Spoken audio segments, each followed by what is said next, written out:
founded in morality, based on what you would think is, our moral principles of aggressive use of force. You cannot, you have to escalate through was it? You might have heard this, shout, show, shove, shoot, right? Mm-hmm. There's an escalation there. You don't go straight to deadly force if you don't have to.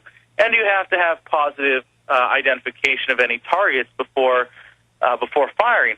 Of course, then it turned into, any suspicious observer. So we could shoot anybody, or rather, we were supposed to shoot anybody, who was on top of a building with a cell phone or binoculars, and they became fair game. And then we imposed a curfew on the city, and it was anybody out after dark you could shoot. So there was a total divorce from morality there that was very disturbing. I was fortunate enough that I never had to pull the trigger, as I was always behind somebody or driving when we were getting shot at, and I never had positive identification. Mm-hmm. But for the guys in the vehicle I was driving on, machine guns or in other vehicles in the convoy, you're getting fire from a building, and you know that if you violate your rules of engagement and you engage in that general direction where you saw that muzzle flash, you're more likely to come home alive. And the Marines in your convoy are more likely to come home alive. They're pitting your survival instincts against your morals and putting you in an impossible situation. Mm-hmm. And, human nature is such that in the heat of battle, survival instincts usually win out. And so to think that the people that are engineering these occupations don't know that civilians are going to die inevitably in the situations they're creating is absurd. So that was very, very formative for me to be exposed to all that. But I came home and I was dealing with post-traumatic stress disorder, and it wasn't until a couple years later that I was able to get the emotional perspective on my experience to realize how criminal the enterprise that I was a part of was. Well, how long did you actually spend in Iraq? 7 months.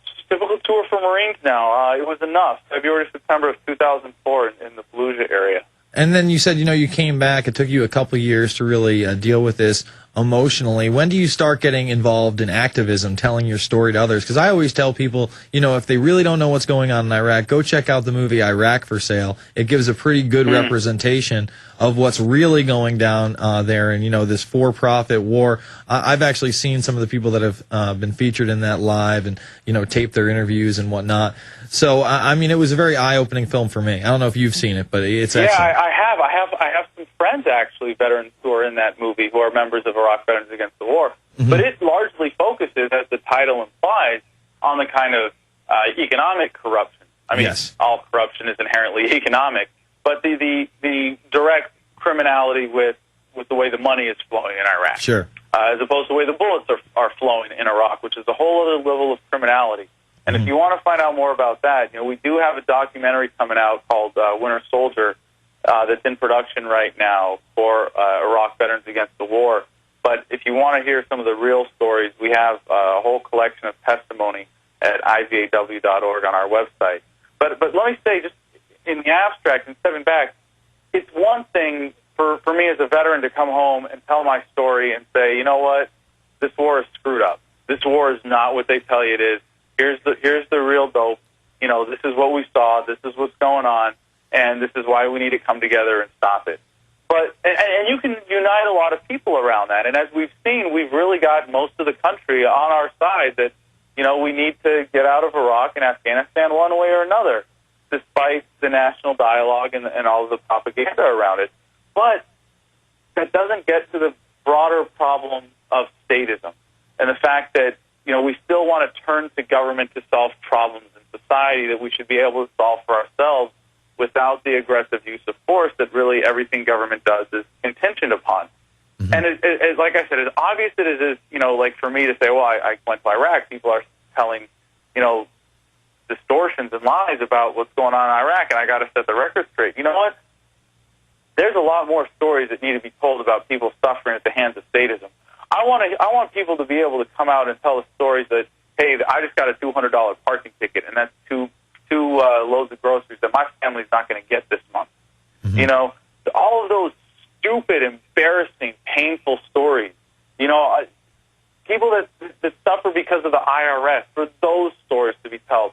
The ones that are really every day that can get people thinking about the true nature of statism. So I hope that, you know, what I've done as a veteran coming home and telling my story and helping other veterans tell their stories doesn't just inspire more veterans, but everybody to talk and tell those stories that they might not otherwise. Yeah, on the other side, I want to get your take on these DHS and MIAC reports that are really demonizing Iraqi war veterans who are coming home. The fact that they're now training the Boy Scouts and the Explorers program to go after extremists and terrorists, and the example is a disgruntled Iraq war veteran. Back after this, it's the Info Warrior.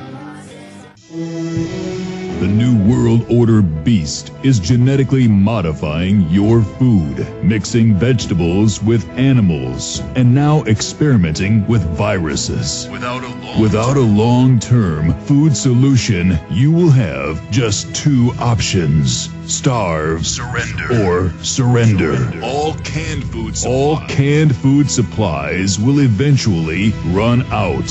What then? Grow your own healthy food and feed your family forever. SurvivalistSeeds.com is now the nation's largest bulk heirloom seed company, and it's owned by a real patriot, Big John Lipscomb. You can now have an infinite amount of healthy vegetables like a watermelon, a bundle of carrots, or tomatoes for a little more than a penny each. SurvivalistSeeds.com. And now you can go into business with Big John at SurvivalistSeeds.com by becoming an affiliate. See his link at SurvivalistSeeds.com.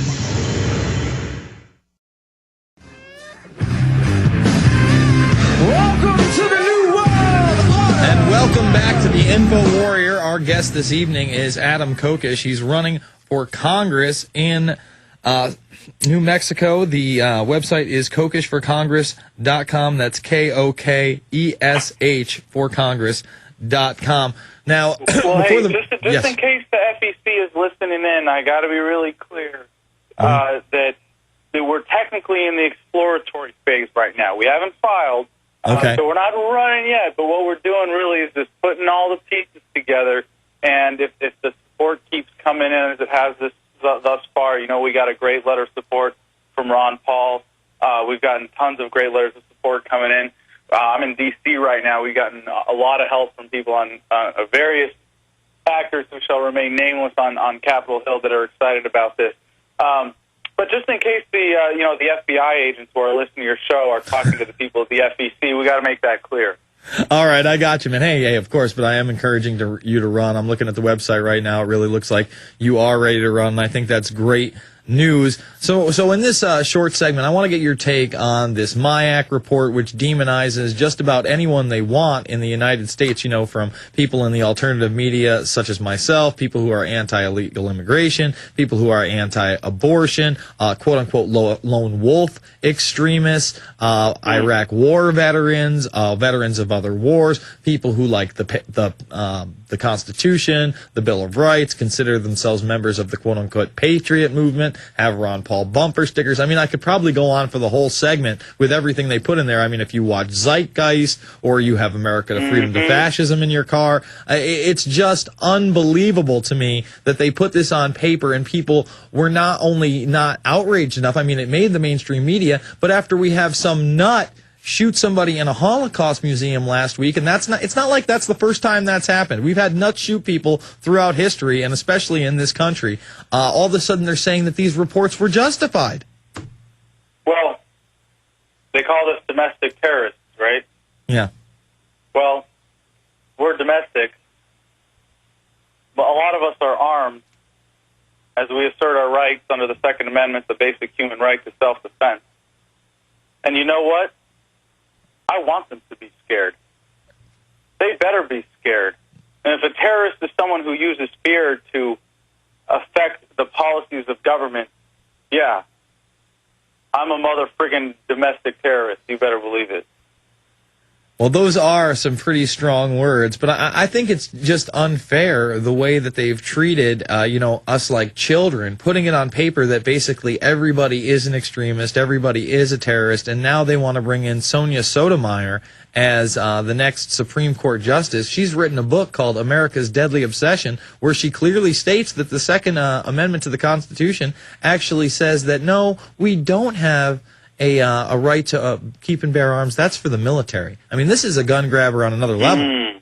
Oh, yeah. Well, you don't have to tell me about Sotomayor, but the only kind of serious, quote unquote, serious candidates we'd have for the Supreme Court would be products of our completely corrupt judicial system.